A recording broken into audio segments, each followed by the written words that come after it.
Welcome back, everyone, to That's It. I hope everyone's doing well and everyone is good. So, before I ask this question, just don't come after me, okay? Meaning that don't get upset the question I'm about to ask because I just need to know why this is happening, especially what I spoke about last week about Austin Metcalf was stabbed last Wednesday by another 17-year-old, Carmelo Anthony. And like I said, it shouldn't be a race thing or a politician or politicized. It shouldn't be about that. It should just be about another student stab another student for no apparent reason. It shouldn't be about race. But it seems like a lot of people are making it seem like it is race. It's a race thing. And I don't understand why. And my question to you guys is why do black people keep turning criminals into heroes? Why? Why? Why is that? If it was a white student stab another white student, would this be an issue? A race issue? No. It would just be like another student stab another student because of something so stupidity. Okay? They wouldn't say a race thing. Or if an Indian person stab another white person or vice versa or whatever color or race they are, it shouldn't even matter. Race should not be a factor, you guys. It should not be. So the question is, again, why do black people keep turning criminals into heroes? Why? I'll give you an example, okay?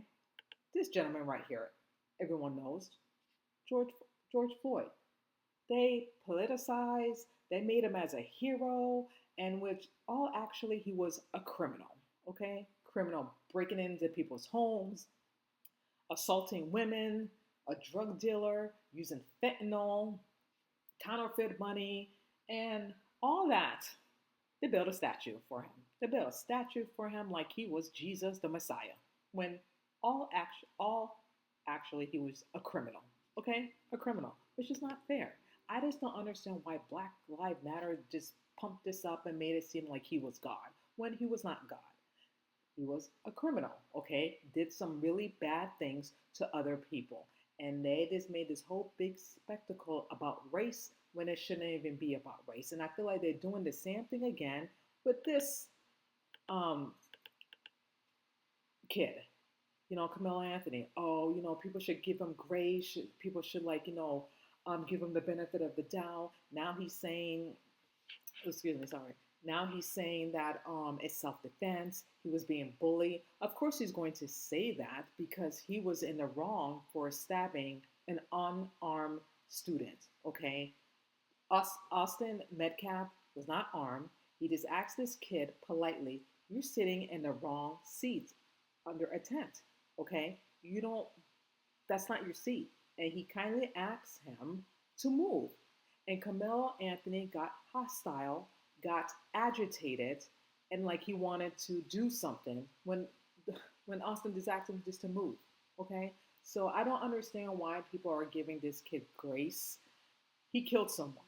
Okay, he had a knife with him in his book bag. Why would he carry a knife at a Memorial High School at a track meet? Why? Is he looking for trouble? Was he looking for trouble? Was it protection for him? What was it? You know what I mean? Which I'm going to read you this transcript on what he said to the police officers, but it doesn't make any sense to me. I really don't, guys.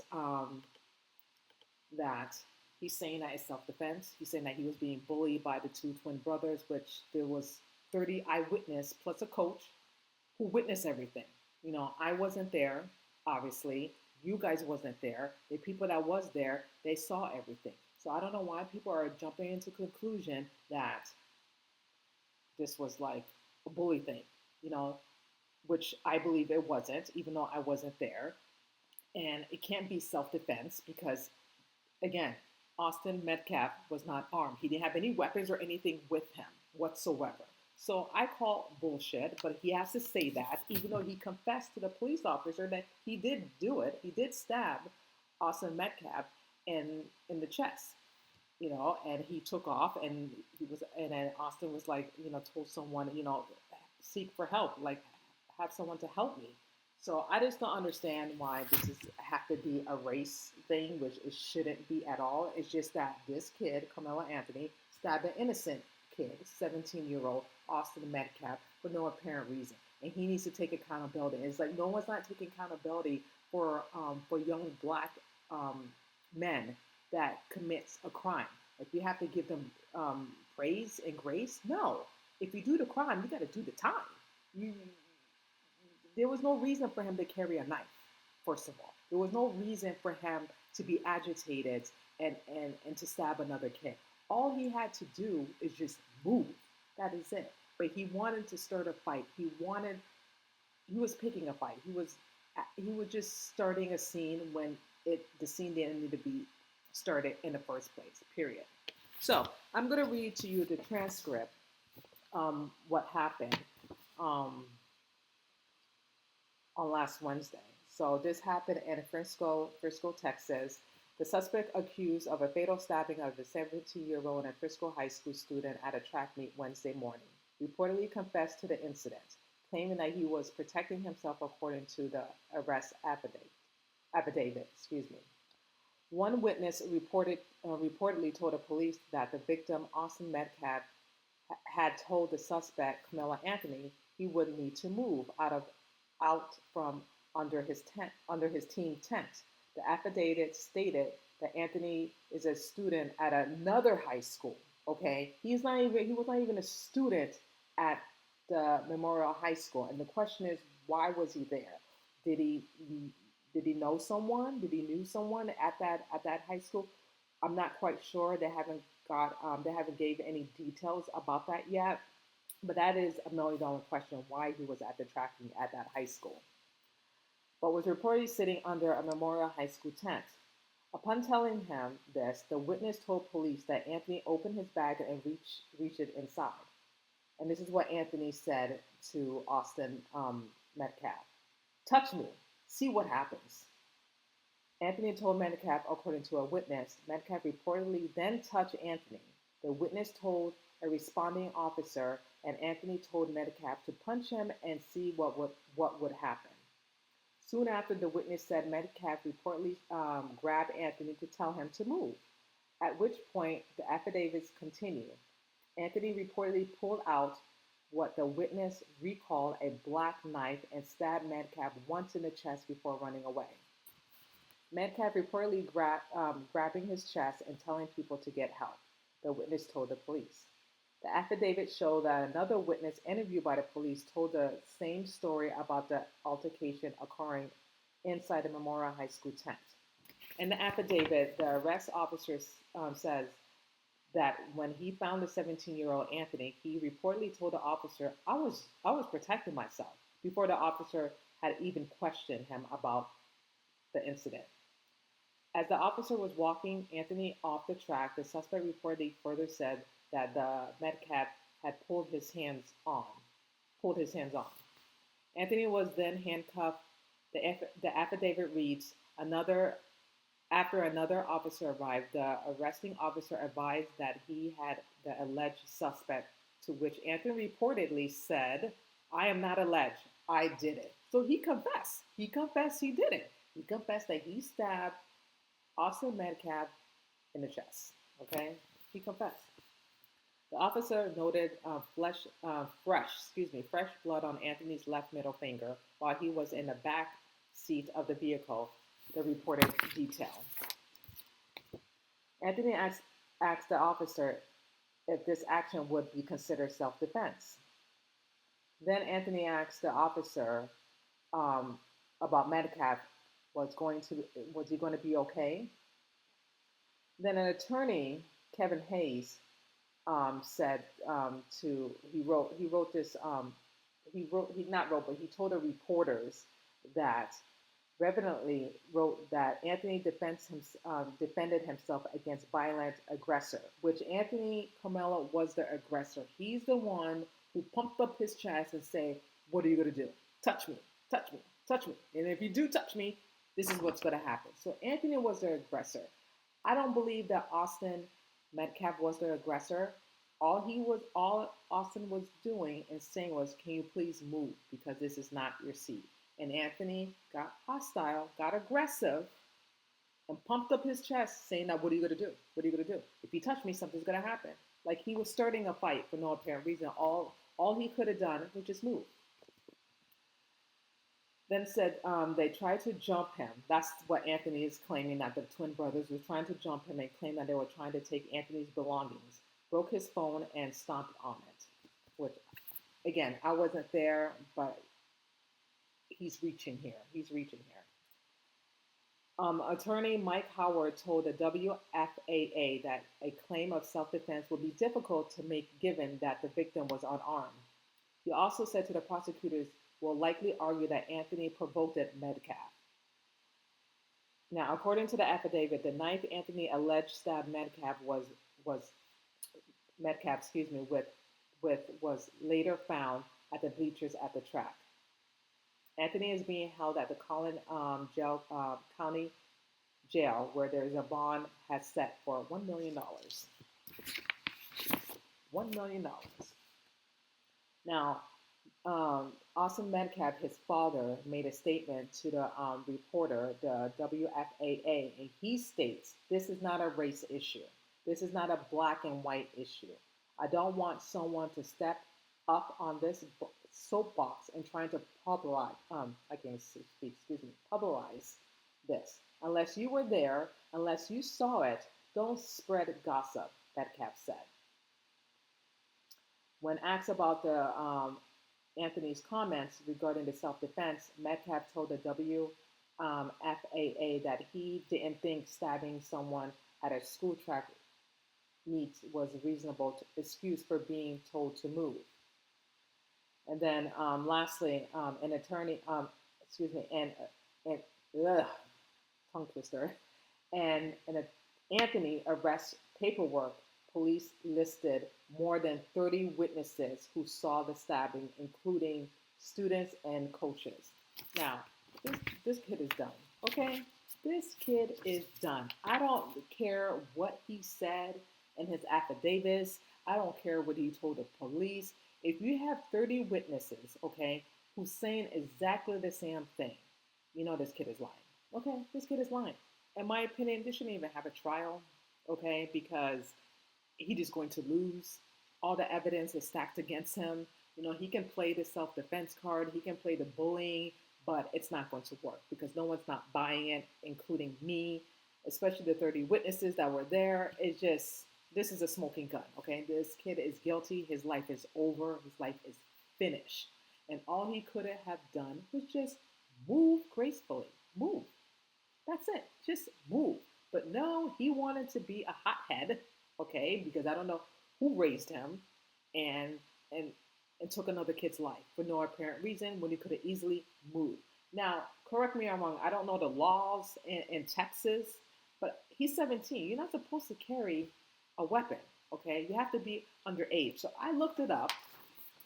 Google. Gotta love Google. And it says in Texas, a minor under 18 cannot possess a knife with blades longer than 5 inches outside of their home, property, or vehicle, unless they are under the direct supervision of a parent or a legal guardian. Obviously, he was not with a guardian, and I don't know the inch of the knife blade. I have no idea, but still, he was not 18 yet. He's still a minor, and he had no business carrying a knife. Moving forward. Here's more of the detailed breakdown. Minors are prohibited from possessing knives and blades longer than 5.5 inches outside of their home, like I said. Supervision, blah, blah, blah. Location restriction. Consequences, it's a violation. These laws can result of Class C misdemeanor with, which can mean fines up to $500. Now, it doesn't say if someone stabs someone, which he did. It's a crime. It's a crime to take someone's life and not have any repercussions, and then you're just going to use an excuse of defending yourself, bullying. Like it's not going to work. And we all have to realize and understand that we can't not play the race card. That every time something happens to a black man or a young black man, it's a race thing. I'm just tired of it. I'm just tired of it. The parents, the child needs to take accountability. You cannot say, oh, this happened to me because I'm black. This happens to me because of this. This happened to me. No, this happens because in your household, your parents did not raise you right. Your parents did not raise you to be respectful to others. Your parents did not tell you you cannot take a life for no apparent reason. So it stems in the household. It cannot be stemmed through race. And when we, you know, continue to say race, race, race, this is a black thing, but it gets old, you guys. It gets really old, and I'm sick and tired of it. Just like with the BLM, with the George Floyd, and now this. Like, let's just stop. It's not about that. It should not be about race. It's about a young black student who did not belong in that high school, took another kid's life for no apparent reason. That's it. That's it. That's all it should be about. It should not be about color whatsoever. And there needs to be accountability for that kid's action. His life is done. His life is ruined. Finish. Okay? At least his parents know that his kid is still alive, but it will be in prison. Among the other parents, the Metcalfs, they lost a son. They lost the brother lost his, the other brother, Hunter Metcalf, lost his brother, his twin. Okay? Their life will never be the same. The other parent's life will never be the same. Period. Whatsoever. And it's time for, like, to, instead of using the race card, blame the parents. The parents need to take accountability. That's what we need to hear. The parents need to take the accountability. Even though the father said, my son is great, my son is good, he has a 3-point GPA average. Okay, apparently you probably was not in his life, like I mentioned before in my last video. Apparently you wasn't present or you wasn't active, because if you were, he wouldn't be doing that. He wouldn't be so agitated to get upset because some kid asked him to move and then to take another kid's life. Okay, it's just ridiculous. Like I'm just so done, and it's so old playing a race card, and it needs to stop. It really needs to stop. And I pray that it doesn't go into trial, because it shouldn't, because he confessed that he did it. Okay, it's not alleged. He said it in his own word. Now he realized what he did. Now he's using the self-defense and bullying, which that's not going to work. Especially when you have 30 eyewitnesses that says exactly the same thing. I would just cut your losses instead of going to trial and serve your time for a very, very long time. Because that's what's going to happen with Carmelo Anthony. His life is ruined. His life is done forever. And there's no, you can't take it back. You know, there was someone said this before I move on to another topic. And this is so true. And I want to read this because this is super important to remind parents out there. As a parent, we must remind our sons and daughters that the choices and decisions that they make today can lead to severe consequences of the rest of their lives. Amen. And I agree. I totally agree with that. Anything that you do or say, there's consequences behind it. And you cannot play the race card. That's why it's super important that parents are active with their child and tell them and raise them from right from wrong, from wrong from right, and do the right thing. And not just be aggressive and just be in your feelings and just react to certain things. There sometimes you just have to walk away. When there's a situation, walk away. Walk away. And if he was trying to defend himself, why use a knife? You know, back in the days, we use our fists when we need to fight. Not saying I condone violence. I'm just saying back in the day when you have two high school students that about to fight, they don't use weapons. They use their fists. Like, if that was the case, then he shouldn't even use the knife. He should have used his fist to defend himself. But that was not the case. He got very agitated, very aggressive, very upset and angry for some apparent reason. And then and that's what happened. But this is a great example for parents to let their sons and daughters know that any actions, anything that you do in your life, there's going to be consequences in your actions. And that's definitely apply to Carmelo Anthony. There's consequences. When you take a life, there's consequences for your actions, and you cannot make excuses. You need to take accountability, apologize to the parents of the Metcalf, repent, say you're sorry, and serve your time, because your life is over. Point blank, period. And there's nothing you can say to bring that kid back, you know? And that's all I have to say about that topic. Now, moving on. Terrence Howard. Oof, my goodness. If you don't know who Terrence Howard is, he's been in many, many movies, to The Empire, Hustle and Flow, Iron Man, etc., etc. And I just have to say that he is a very good actor. That's him right there, Terrence Howard. So handsome, so handsome. Look at those eyes. I can just stare at them all day. But anyway, I'm married, so let me not go crazy. I don't want to be in my flesh. But Terrence Howard did an interview on, and let's make sure I got the name right, PBD podcast. And he explained that Diddy was just acting very weird towards him and just made him feel very, very uncomfortable at two occasions. And when I watched the video, when I watched the podcast video, I'm like, oh my gosh, and he's just exposing a lot of things, a lot of things. And I'm like, this is very interesting. And to be honest with you, I do believe him, what he said in that podcast about Diddy. Because, Diddy, he can be a freak in the sheets, and then trying to, get people to do things that most men wouldn't do. And he tried to get Terrence Howard. Terrence Howard. But Terrence Howard is going to explain to you in his own word the incident that happened in his meet with Sean Diddy Combs. So I'm going to let you listen to it in his own words. And afterwards, we're going to talk about it to get some inputs. So I'm going to pull it up. There we go. Here we go. A lot of things that people do that end up sitting and they can't get over it. And they got to keep getting high, hoping to get it out of their head. But when you lose your man card, that's the only thing I can think of. You lose your damn man card. What is that? What do you mean by that? You give up your ability, your right to being a man. A man don't take it. A man gives it. So when you give up that man card, you don't get that back. Are you saying what I think you're saying? No, I'm saying what I'm saying. You don't get that back. You come into this world as a man one time. You give up that right for anything, for fear of being hurt, fear of somebody doing something, for wanting to gain something. When you give up that man card right, you lose some spiritual energy that has always been pushing through. Like if a woman gives up her womanly right of being a mother and taking care of her family and do all those things. When you give up those things, but when you give up your manhood, I've never seen somebody recover from it. That was all the people that went to the puffy parties. That was all the people that did all those things thinking that there was never going to be a consequence for what they were doing. Got punked out and pimped out by some greater desire. You shouldn't have a greater desire than being a man.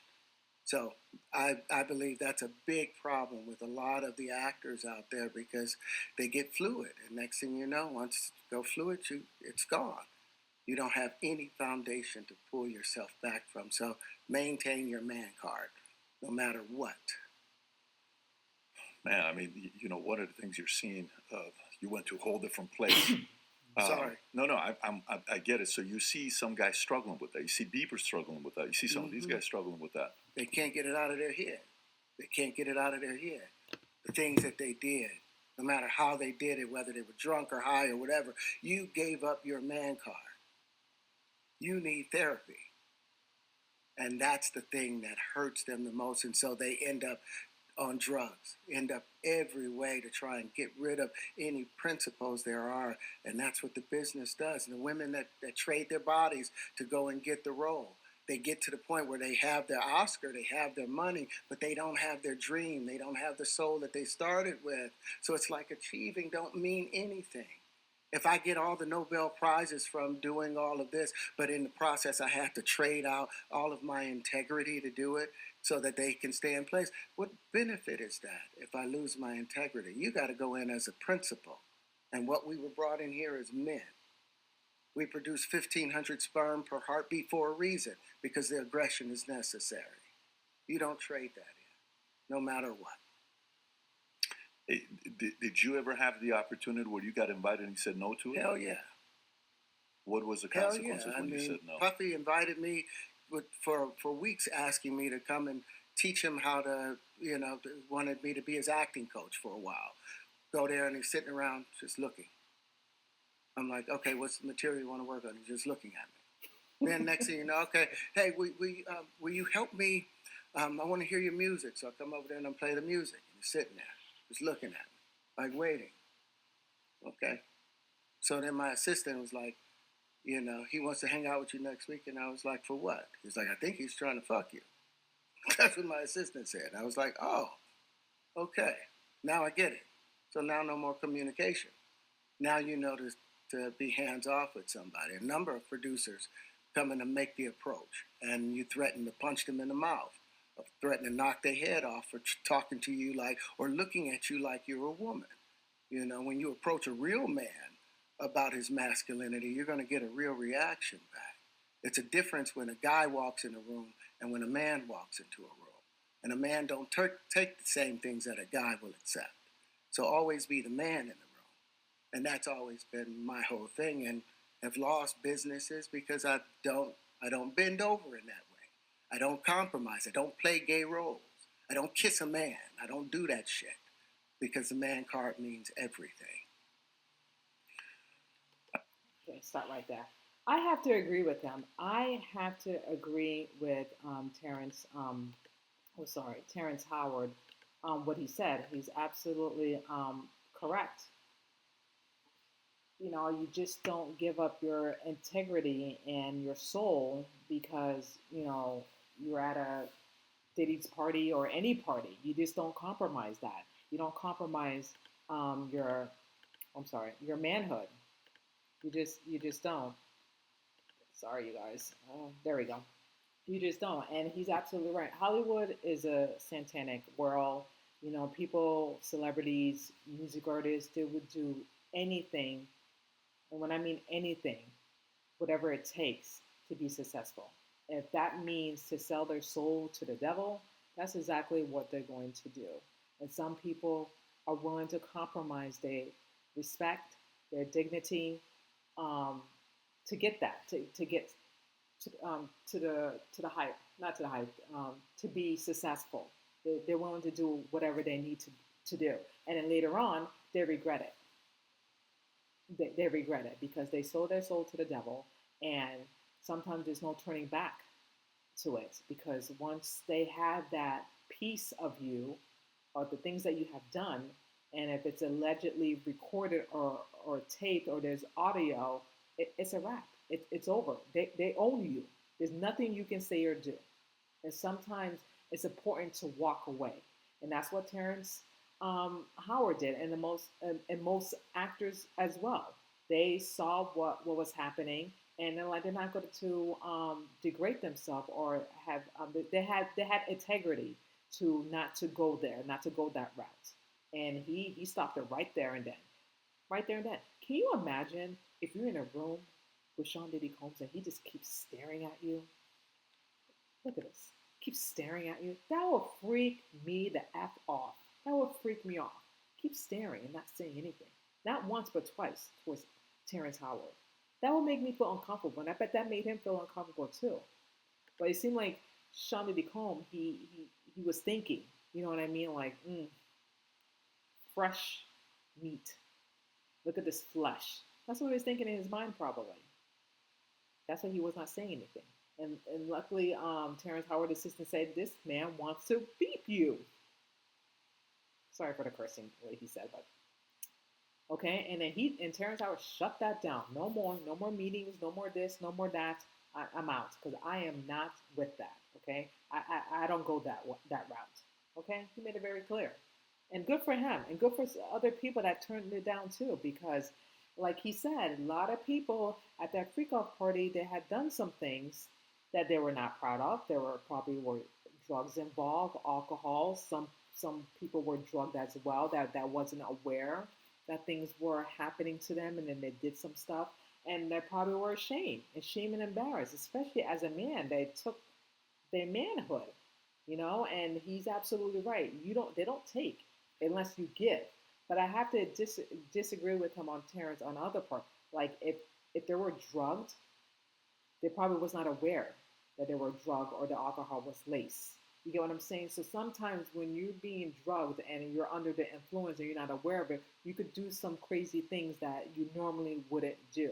So I feel like that's an exception on certain people, especially Justin Bieber, I have to say, because I feel like he was really taken advantage of by Sean Diddy Combs, and Sean Diddy Combs knew that, and he took advantage of him. So I feel like Justin Bieber is an exception of the rule compared to other people that knew about this and attended to the freak off parties and participated, and they were willing to do whatever it takes to get on top and to do whatever they needed to do. Basically, sold their soul to the devil, basically, and that's Hollywood for you. It's satanic. It's satanic, and it's just sad. It's just sad that it came to that. And I'm very happy and pleased that Terrence Howard spoke about it, and it's just like everywhere on social media, you guys, everywhere that he's mentioning this.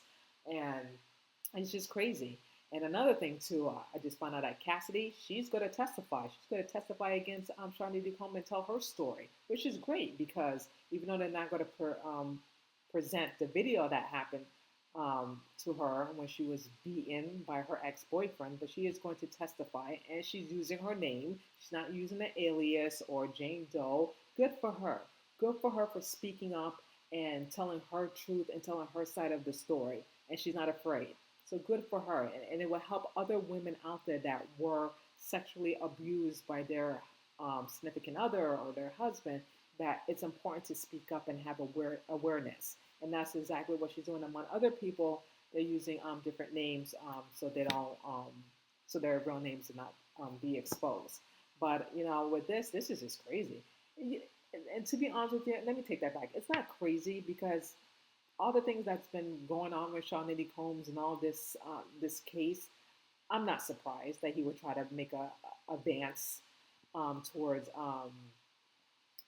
Terrence Howard. He's, Diddy's been trying to make advances among other people, and then people had to shut him down. Like, no, I don't go that way. I don't go that route. So no, thanks but no thanks. Okay, I'm not with that. And it's super important to to continue to have your dignity, to continue to shut down roles, or people are gonna not give you roles because you're not entertaining the fact that you're not going to stoop to their level, meaning that doing the things that they want you to do. And sometimes you're going to lose roles. Sometimes you're going to lose friends. Sometimes, you're not going to get the part that you desperately want. However, you're still going to have your respect. You're still going to have your dignity. You're going to still have your manhood, I guess. And Terrence Howard is absolutely right. The men that were at the freak-off party and who participated or did not participate in certain things against the will, they're damaged unless they get like really, really good therapists to help them to cope with this things that happen to them. So he's absolutely right on that part. He is, because they're never going to be the same ever. With a lot of therapy, prayer, and support from family and friends, that's all you can do. So I, listening to that podcast, I'm like, wow. I'm not surprised, to be honest with you, because Diddy's been making advances with a lot of people. Some turned Diddy down and some didn't. Some just wanted to be in his circle and for Diddy to help him out on their music career or some type of acting, whatever it is. But it's super important. Never, ever sell your soul to the devil, because it's always going to bite you in the butt and it's always going to catch up to you. It's not even worth it, you guys. It's not even worth it. And now a lot of people are paying the price now because a lot of things are coming out now. A lot of things are coming out in that freak-off parties, names, allegation about certain people. So a lot of things are going to come out. And the people that hold their head up high and walked away, good for them. The people that were involved in the freak-off party and participated, you may need a look. That's all I have to say about that. Let me know what you think about this video. Please share, like, and comment below. And I just want to say before I go, I just want to say thank you so much for all your comments about the missing case about Kunachi. And I just really appreciate you all commenting, all giving your perspective and your opinions and your theories. I just love you so much, and I really appreciate you just diving in with me and watching my videos and commenting and below. I really do. I could not do this without you. And I thank you so much for your praises and your kind words. And again, I'm going to keep up with the work with her. I am not giving up. I'm a voice for her. We need to know exactly what happened to her. And none of this makes sense, the case or anything. And I'm just going to keep going until, until we find her body. And, we're not going to stop or rest until she comes home or until a body is found, excuse me. And we need answers. We need answers because none of this whole thing, what happened last month, makes any sense. Any sense. So again, I just want to thank you so much for subscribing and your love and your support and your comments. Keep it going, you guys. And you just build me up and for me to keep moving and keep going forward and push forward with this and not give up on this. And we're not going to give up on her. We're going to continue praying for her and her family, praying that she's alive somewhere and she's going to come home, and that's it. That's all I have to say about that. Thank you so much for watching. That's it. And I will see you guys next time. Take care.